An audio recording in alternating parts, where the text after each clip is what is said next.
Hello everyone, welcome to the Tech Guy Hub.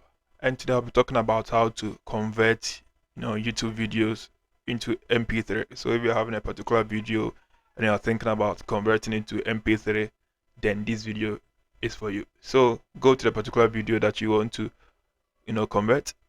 Click on the share button or tap on the share button, then copy the link. Copy the link and go to this website.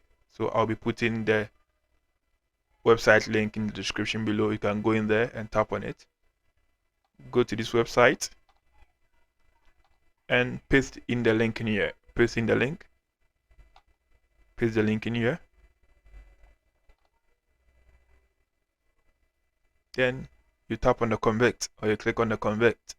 Whether you are using a mobile phone or other, you'll be having the same interface as this. So there's no, difference in there. So you tap on the convert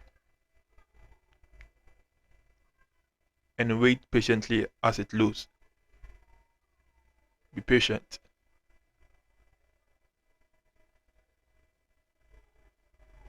So realizing here the conversion is done. I can play to enjoy it, but I realize for copyright issues I can't do that now. So you just tap on the three dotted lines and you tap on the download, and that's it. The MP3 file will be downloaded. You tap on the download and that's it. So that's how easy and simple it is to convert video to MP3. So if you love this video, kindly hit the subscribe button, hit the like, and also hit the bell icon, and also give a sweet comment, and see you in the next video.